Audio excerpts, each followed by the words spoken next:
Ifedimma grew up wearing her sister's old clothes and shoes, as her mother never bothered to buy her new clothes like her sister.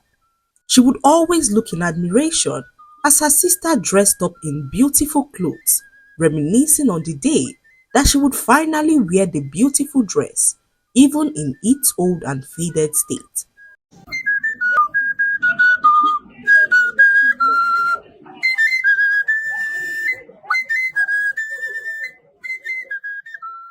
Once upon a time, there lived a woman named Udoka who had two daughters. Their names were Obiangeli and Ifedimma, and Udoka loved her first daughter Obiangeli so much and never spared any opportunity to show it. When Obiangeli was born, Udoka named her after her own mother, who she loved with all of her heart. Obiangeli was so special to her mother Udoka, who showered her with so much love and affection. To Udoka, her daughter Obiangeli was perfect and incapable of doing no wrong. She bought her the best of everything, including clothes, and the other girls in the village always admired Obiangeli because of how beautiful she always looked. This was, however, not the case for Ifedimma, who was Udoka's second daughter. All Udoka showered on Ifedimma was pure hatred and disdain. When Ifedimma was born, Udoka hardly looked at her or paid any attention to her cries. She named her without any thought, ensuring that no one celebrated her birth. Ifedimma grew up wearing her sister's old clothes and shoes, as her mother never bothered to buy her new clothes like her sister. She would always look in admiration as her sister dressed up in beautiful clothes, reminiscing on the day that she would finally wear the beautiful dress, even in its old and faded state. Ifedimma was like a slave in her own mother's house, and people struggled to believe that she was Udoka's legitimate daughter.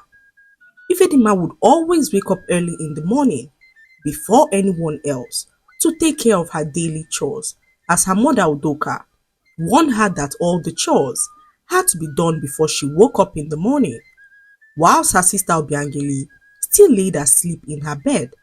Ifedimma slaved away in the early hours of the morning, sweeping the compound, fetching water from the stream, and even preparing breakfast. Udoka would often yell at Ifedimma for the slightest mistake that she made, no matter how small, and would praise Obiangeli for simply being present. Ifedimma worked like a slave, whilst her elder sister Obiangeli barely lifted a feather, as Udoka hated to see her stressed.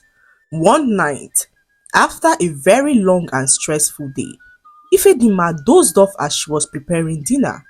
She had not had a decent sleep in weeks, and her body easily gave in to the sleep.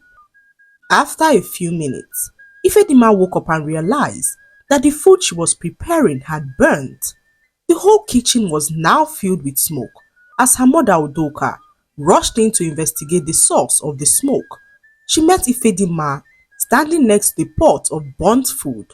Her eyes, as red as a scarlet, indicated that she had just woken up from sleep.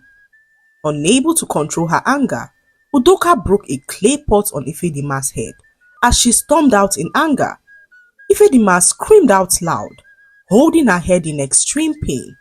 She could not understand why her mother hated her this much and even began to doubt that Udoka was her biological mother. After a few minutes, Udoka ordered Ifedimma to stand next to her bed all night as punishment for burning her food.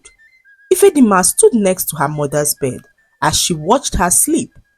In the middle of the night, Ifedimma heard a sound in their house and tried to wake her mother, who slapped her for disturbing her sleep.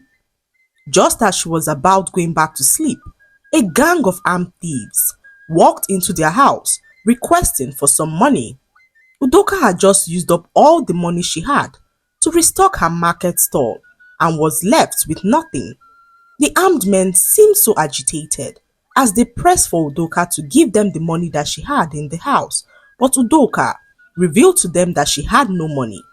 The thieves then revealed to her that they were not going to leave her house empty-handed, and that if Udoka failed to provide them with something valuable, They would kill her daughters and herself. Udoka, on hearing this, told the thieves to have their way with her daughter Ifedimma, as she had no need of her, and the thieves all looked at her in shock. They could not believe that a mother would make such an offer to them with her own daughter. Filled with anger, the thief shot Udoka on her legs, saying that she deserved worse punishment for being a wicked mother. She screamed out in pain as her legs numbed in that instant moment. The thieves left their house without taking anything, and Ifedimma, seeing the pain that her mother was passing through, rushed her to the village hospital, where the village doctor revealed that her mother would not be able to use her legs again. Ifedimma and her sister Obiangeli looked at each other in shock. They could not believe that their mother would be incapacitated all her life. Obiangeli, with a frown on her face, then asked who would look after their mother, as she could not pause her life at this stage when she was yet to find a husband to take care of her crippled mother. Udoka was so shocked to hear this from her beloved daughter Obiangeli. She had always believed that Obiangeli would be by her side no matter the circumstances. The realization that her favored daughter was unwilling to care for her was a bitter pill to swallow. As days turned into weeks and weeks into months, Ifedimma became the sole caregiver of her mother. Despite the years of mistreatment, Ifedimma's kind heart could not let her abandon her own mother. She decided to take on the responsibility of caring for Udoka, and as the weeks went by, Ifedimma took care of her mother with love. She bathed her, fed her, and even ensured that Udoka had everything she needed. Her sister Obiangeli barely lifted a finger because she was too occupied with living her life to care for her own mother. Ifedimma never left her mother's side, despite the fact that Udoka poured her frustration on her. One morning, Obiangeli informed her mother Udoka that she was leaving the village in search of a better life. She could no longer bear her mother's incessant demands and believed that leaving the village was the best decision for her. Udoka pleaded with her daughter to stay, but Obiangeli's mind was already made up as she left the village without turning back. This affected Udoka greatly, as she could not believe that the daughter, who she so despised, was the one willing to remain by her side in her time of need. If anything, Udoka expected that Ifedimma would leave her at a time like this because of how terribly she had treated her in the past, but this was not the case, as the daughter, who she so loved and could swear would be by her side, was the one that left. Udoka's heart was so heavy as she watched her daughter Ifedimma care for her and attend to her every need.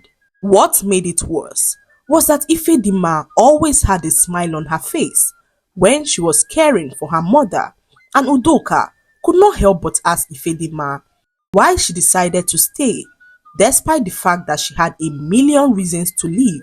And Ifedimma looked her mother in the eyes and said that regardless of how badly Udoka had treated her in the past, she never stopped loving her as a mother.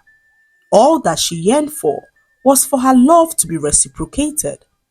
These words hit Udoka like a lightning bolt as she burst out in tears and began to plead for Ifedimma's forgiveness.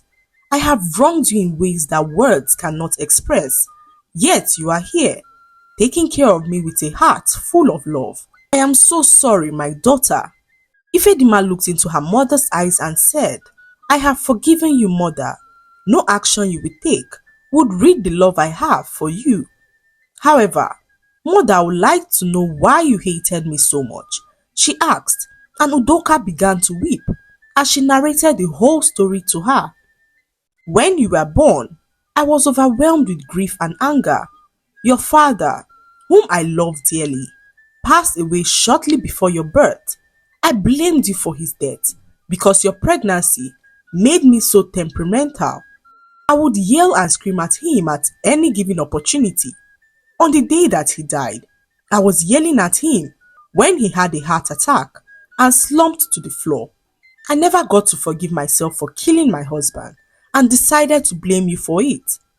All these years, I let my grief turn into hatred towards you, and that was so unfair of me, as I sincerely apologize for all that I put you through. Ifedimma forgave her mother, as both of them agreed to mend their relationship. This was the beginning of healing for Udoka and her daughter Ifedimma, who began to experience the true meaning of a mother's love. Udoka did everything within her power to make up for the years that she deprived Ifedimma of her motherly love, and as time went on, the bond between Ifedimma and Udoka began to grow stronger. Udoka's health slowly improved, although she was still unable to walk. One day, a very rich man who lived in the big city visited his old mother in the village. His name was Chibuzo, and he was seeking a kind-hearted and strong woman to be his wife. His old mother, without thinking twice, told him about Ifedimma, who was not only kind-hearted but virtuous and strong. Chibuzo was so delighted to hear this and requested to meet with her. His mother then directed him to Udoka's home, where he met Ifedimma, who was shocked to see a suitor in her home. When Chibuzo met Ifedimma, he was immediately struck by her beauty and grace. However, it was her kind heart and gentle spirit that truly captivated him. He asked for her hand in marriage, and Ifedimma, after much deliberation and consultation with her mother, agreed. Their wedding was a grand celebration, and Ifedimma moved to the big city with her husband Chibuzo, where she found happiness and peace. She continued to care for her mother, who she brought to live with them in their new home. Meanwhile, her sister Obiangeli, despite her beauty and charm, struggled to find a husband. Her selfish and entitled attitude alienated her from potential suitors who could not cope with her terrible character. So, she decided to return back to their village and was told that her mother and sister no longer lived in the village, as a rich man married her sister and took them both to the big city. Obiangeli could not believe her ears, as she could not believe that her sister was now married to a rich man. She regretted ever abandoning her family when they needed her the most and went in search of them to plead for forgiveness. When she arrived at her sister's home, she was shocked at how well her sister received her into her home. Obiangeli pleaded for her sister's forgiveness, as she apologized for not being a good sister for all these years. She also apologized for leaving them the way that she did and pleaded for Ifedimma to forgive her. Ifedimma, with her ever-loving heart, embraced her sister Obiangeli, reassuring her of her forgiveness. Obiangeli then went on to apologize to her mother, who seemed so delighted to see her. Udoka forgave her daughter as well, as they all reunited as a family. Obiangeli proved her sincerity by helping Ifedimma care for their mother, as the bond between them strengthened. She later met a kind and understanding man in the city who picked an interest in her and decided to marry her. That was how Obiangeli got married to a man in the city and decided to take on the responsibility of looking after her mother, who moved in with her after her wedding. The lesson to be learned from this story is that love can heal even the deepest wounds and bring about forgiveness. Do not project your grief and anger onto innocent parties, as doing so can lead to lasting harm. Never overlook the importance of character, because your beauty may take you there, but character will bring you back. So, always work on your character to ensure that you are always the best version of yourself. I hope you enjoyed the story. Like, subscribe, and leave a comment. It helps us grow our channel. I'll see you in our next story. Bye.